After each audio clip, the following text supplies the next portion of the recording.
Good day, warm welcome to this meditation experience, hoping that this finds you very well. And today we're going to look at the very, very, very basics of spirituality, which is to experience myself in a spiritual way. And where will that lead? It's very interesting in spirituality. It's sort of the inverse or opposite of physicality. For example, in the physical world, if I have a certain stock of something, if I give some away, I have less of it. Whereas in the spiritual world, if I have the stock of something like peace or care, if I give it some away, if you will, if I share it, my own stock increases rather than reduces. Or one of my favorites, and that it's a sign of strength in the physical world to hold on tight. How long can I hold on? Whereas in the spiritual world, it's a sign of strength to be able to let go. Gentleness is strength in the spiritual realm. So it's quite a switch, this journey towards spirituality, and it's going to require a very different approach. I do see this a bit in the physical realm whenever you get into what we call the mind-body disciplines, things like Pilates or Hatha Yoga. I see that in contrast to the more, if you will, heavy lifting, shall we say, Olympic lifting, weight training, resistance training, boot camp. Very different energy. And of course, with the heavy lifting, I wouldn't say it's violent, but it's quite intense in a very gross way. Even making noises, everything about it. Whereas once you walk into a mind-body studio, it almost has a meditative feeling, a very gentle, subtle approach, very delicate to trying to adjust things on quite a subtle level in the body. One of my favorite endeavors in the physical world is called calisthenics. Calisthenic athletes are interesting. They're hybrid. They're incredibly strong. They can be stronger than those who lift heavy, heavy weight, but they only work with body weight. And then they tend to have a certain demeanor. They're actually often very gentle beings, like even their presence. Often many of them are pulled to meditation, a non-violent diet, and even philanthropy. They tend to have a certain persona, but they're very, very strong, physically strong. And I find that fascinating, an interesting metaphor for spirituality. We need power in order to conduct our lives in a graceful way or gracious way, but we call it soft power. So I'm going to have to be very determined and disciplined, but not violent. So that brings us to the basics. The basics of spirituality is to start to reflect on my own identity. We say, consider yourself to be a soul, as if I'm trying to sneak up on it. I can't force it. The moment I try to push or analyze or use even external facilities to bombard my mind, it slips away. I actually have to become very quiet and do the one thing that's so challenging to us, let go to soul consciousness, to the awareness I'm a soul. Let go to it, surrender to it. It is completely a process of letting go of everything I thought was mine. And that terrifies many people. So imagine having to tell someone to do something that you know is beneficial, that will get them where they want to go, but also where it's a little frightening to them to do it. I'm not going to yell it at them. I'm not going to force them. I'm not going to demand it. I'm going to very quietly say, let's try this. You've been trying so much for so long. Let's try this. So gentle.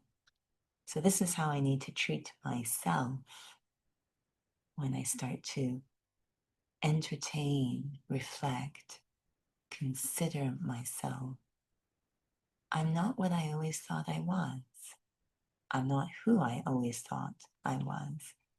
Going to have to let go of everything just to hold this different point of awareness. So let's go inside.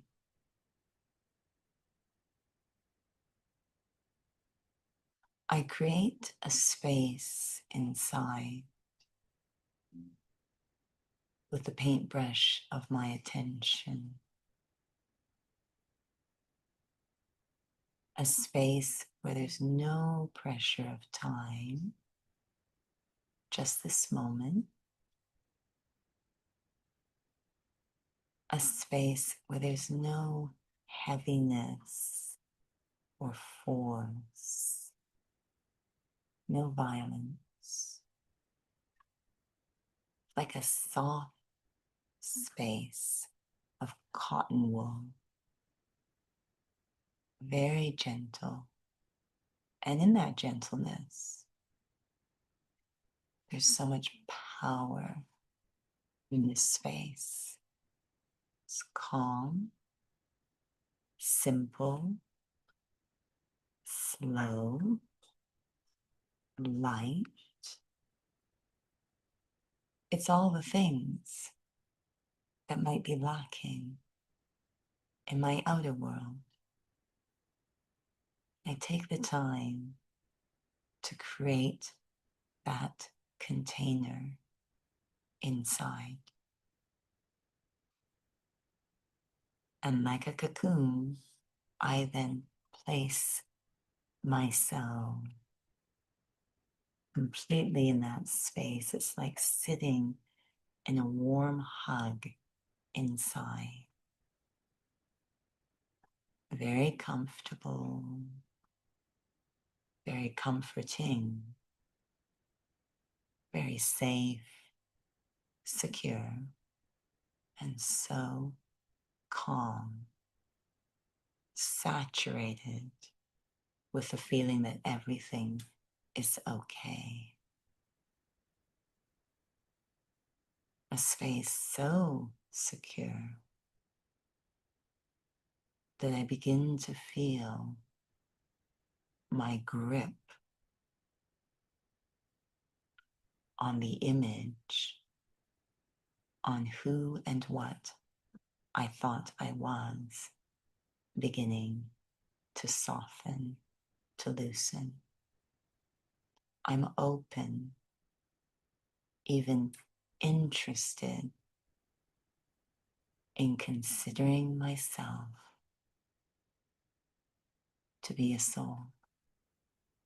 It's almost like I'm a different species, not physical at all, separate from this body, the name, the gender, the age, the culture, language, and even deeper, the relationships, the skills, the abilities, things I'm deeply attached to.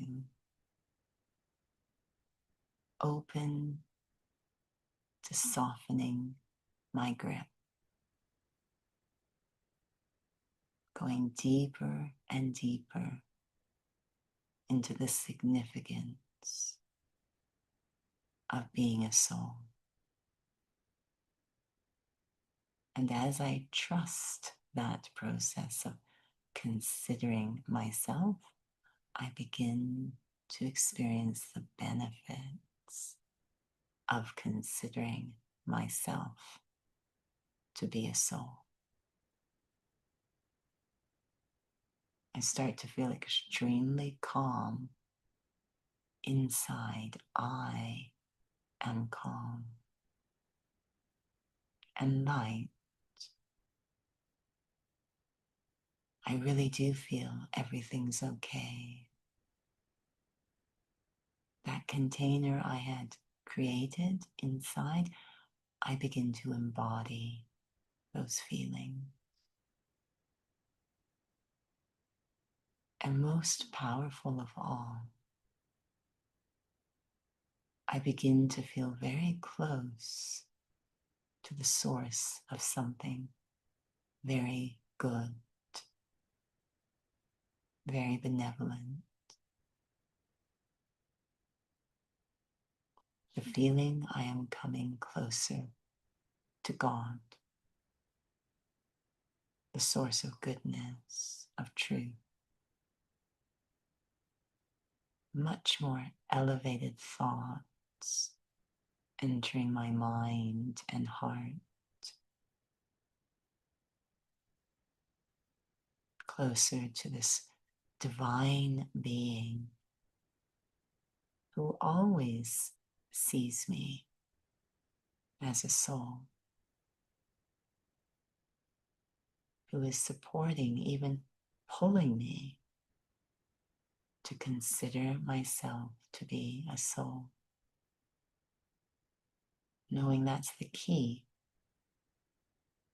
to everything I've been seeking, the key to peace, to happiness, to dignity, self-respect, even a purposeful life, quality of life. Such a gentle direction. And it's the key to everything.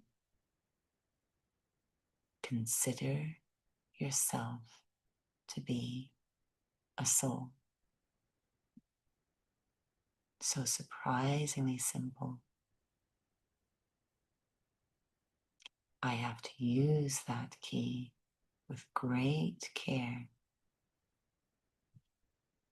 never forcing, never pushing, and never pretending.